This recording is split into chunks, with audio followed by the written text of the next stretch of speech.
Hello, this is an assessment of a Bluthner style 10 gram piano. That's 231 centimetres long, about 7'7" long, made in 1897.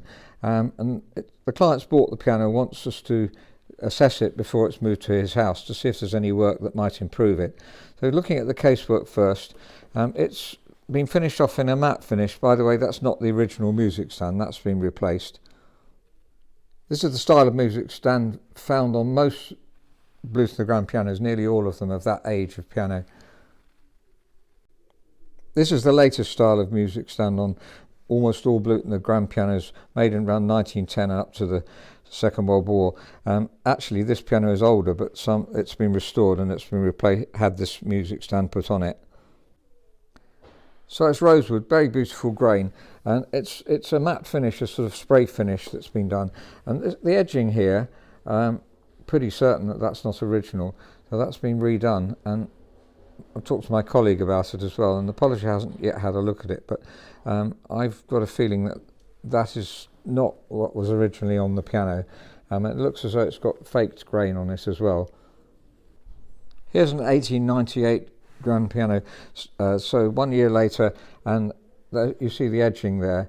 So that's obviously original. This was French polish. It's had 30 coats of French polish, so that's just additional finish that we would normally put on pianos. This is a stock piano.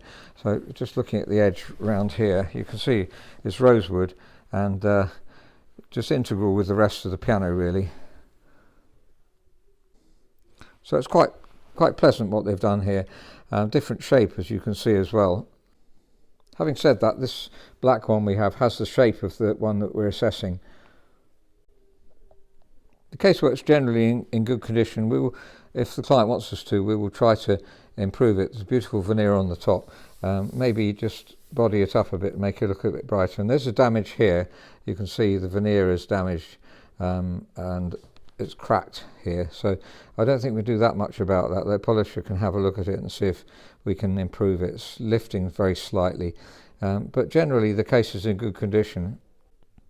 It shows up more clearly on the front that this is very different wood here. If it is wood, I think it is. One of my colleagues suggested it wasn't wood. I'm not really sure. If you're in the trade and good on casework, then please let us know. The top of the fall there is very beautiful veneer and a lot darker on the fall here. And the inside of the lid is darker too. It's usually held back like this. Most pianos, when we come to tune them, are like this in somebody's house. So there's quite a contrast. I don't think we could refinish it. It would be too difficult. Be concerned if you rub down again, you might end up with not enough veneer, and we do experience that. And then you've got to re-veneer the whole piano. So that's not an option unless you wanted it fully re-veneered again. Internally, the piano has been fully restored, as well as a replacement action. We can just have a quick look here, and we can see that these strings are very new. The colour of the strings is often a way we find out how recently it was done. I would say within the last 10 years this has been fully restored, so very recently. And it's been done very professionally. They have actually changed the decal on here for a younger decal. This is 1929 decal. The piano is 1898, so 1897. So, and there's no serial number put here. Normally that would have a serial number underneath which identifies the date. So there's the serial number of the one we have in stock, and you can see that also the decal, the badge, is commensurate with the age, 1894 there, and this number here, 49008, is 1897. And the black one that we also have in stock, that number 30169 is round about 1889. There's very little difference in design of the inside here from 1889 to 1897 and 1898. So there's the same size piano, 1898.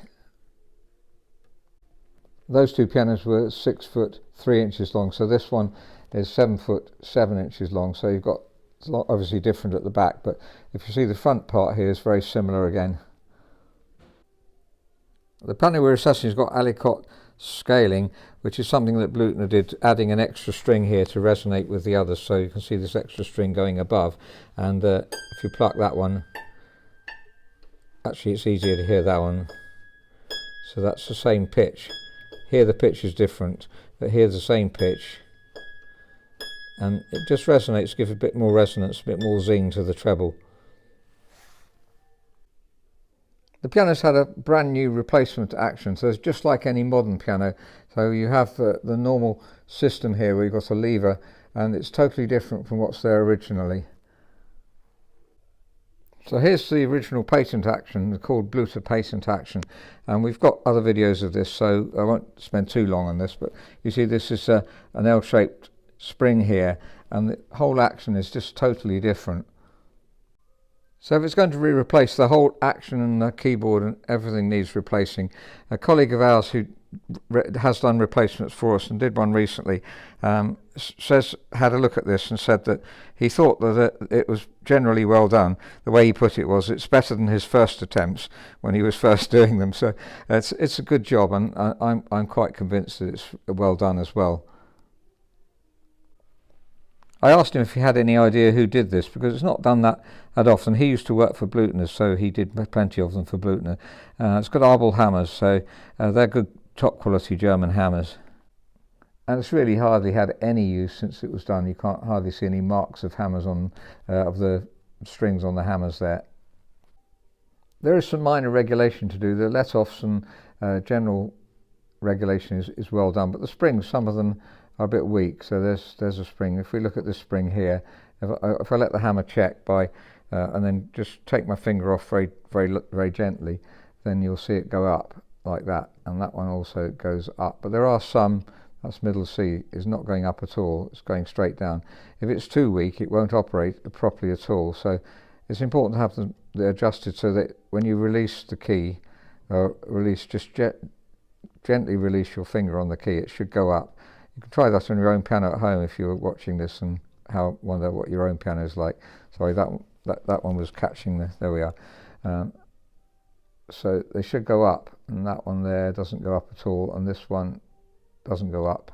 This one here goes up a little bit, and this one goes up a lot. So they should be going up not too fast so that you can feel it in your finger, but fast enough so that over, say, a 30-year period they'll still be going upwards. I've taken the action out to show the dampers, and by the way, the serial number on Bluthner's is nearly always written on here, 48484. That's how we date the piano. If you look at the dampers, this is a typical modern damper, and I'll just show you how it contrasts with the older Bluthner dampers. So here's the 1889 one, exactly the same as the 1898 one, and you can see it's actually quite delicate, and the hinge at the back is vellum, it's not screwed. So it's really important if you do take the action out on these, when you push it back in, to lift the dampers up, just in case these get damaged, that it hits these, and then you can break the hinge, which is not a good idea, because it's quite a lot of work to replace them with ordinary screws, which we do have to do sometimes. So this is the old style Bluthner action, patent action, and they look like this. So it worked perfectly well. There's no reason why you should have to change them. So generally the work on this piano has been extremely well done. There's a couple of things which I picked up: regulate the springs, and the other thing is to file the corners of the keytops. Now that's quite a common issue, that when new keytops are put on, the corners here feel a bit sharp. They're not all feeling sharp, but some of them are, and you can feel it when you play the octave. Your fingers touch the corners and you can just feel a bit of uncomfortable, really. They're not that bad, but it's something I picked up that some of them are like that. So I just need to go through them all and just file the corners so that you can't feel it when you do that. I'll probably sure also look at the case. There's some minor scuffs on it. I noticed one on the edge rim as well, so there's something. And he may try and improve this by just putting a bit of beeswax polish on it.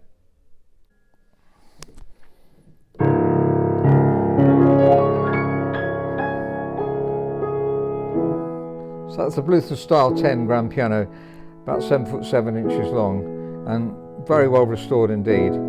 So I'm very impressed with the replacement action, which is beautiful in many aspects, and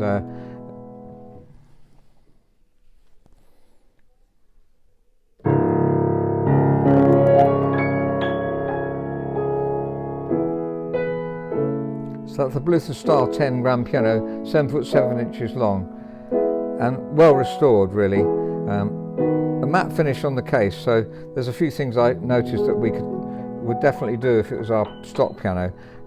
We don't do this finish on pianos, and this music stand we would replace if we were going to restore the whole piano, but it's a beautiful music stand nevertheless. It's a well chosen wood, so and useful if you want to write on the music stand. The old one is harder to, if you want to write on the music and it's here, then obviously if it's a lot of fretwork, it's not so convenient for a musician, so that might be a reason for changing it.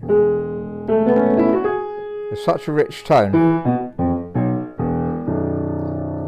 The original strings are very rich too, and we like to keep them very often. They often sound better than replacement strings, but these are excellent replacement strings, and of course being a long piano has a really rich tone.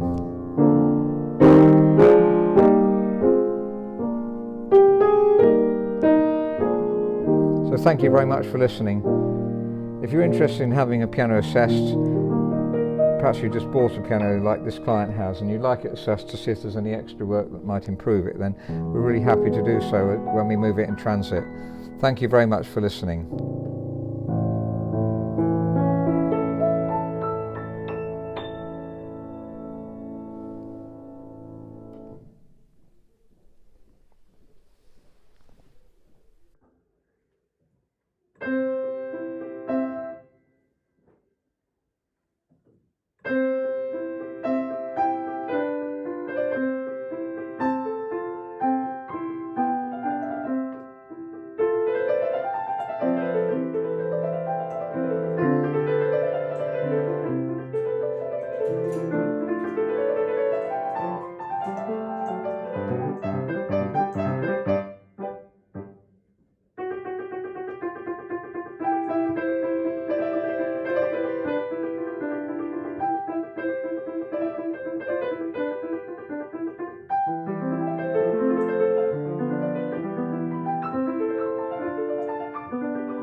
Since making the video, our polisher's been working on the casework and particularly trying to get the rim matched in much better, and I think that's worked very well. So it's been rubbed down, it has to be added colour and polish and then waxed afterwards. It's quite a long job, but I think now it matches up very well. And he's done the top as well, so I had to cut it back first and then wax it over. He would like to do the rest of the piano, got quite enthusiastic about it. This here has been improved too, but the whole lot, to improve it all, would be probably another week's work. So it's quite a long job. It's obviously not as long as fully French polishing a whole piano, which takes 70 hours, but it's a long job. You can see the beautiful veneer here. So he would like to get on with doing the rest of it. Sorry, that's a piano stool underneath there. Very beautiful piano stool, by the way. It's quite unique. Sorry, I got distracted there. The casework, as you can see, round the sides and in the video here it looks good, but it's very dull and compared to the top. So I'd recommend that to be done while the piano is with us, and we have got the time to do it. So a week's work on the casework just to finish it off. See, that does look very dull and would come out looking much better. So it's got to be cut back and then waxed over. So that was over a day's work to do what's been done so far, and the edge rim here was particularly badly matched in with the rest of the piano. So that's what we recommend having done. The legs, well, they will also be improved slightly, although legs always are darker, as mentioned before, than the rest of the piano on most grand pianos. So we try to get them as light as possible when we fully French polish. Look at the beautiful veneer here. So it's really worth doing, I think. And this top now has come out stunningly, I think.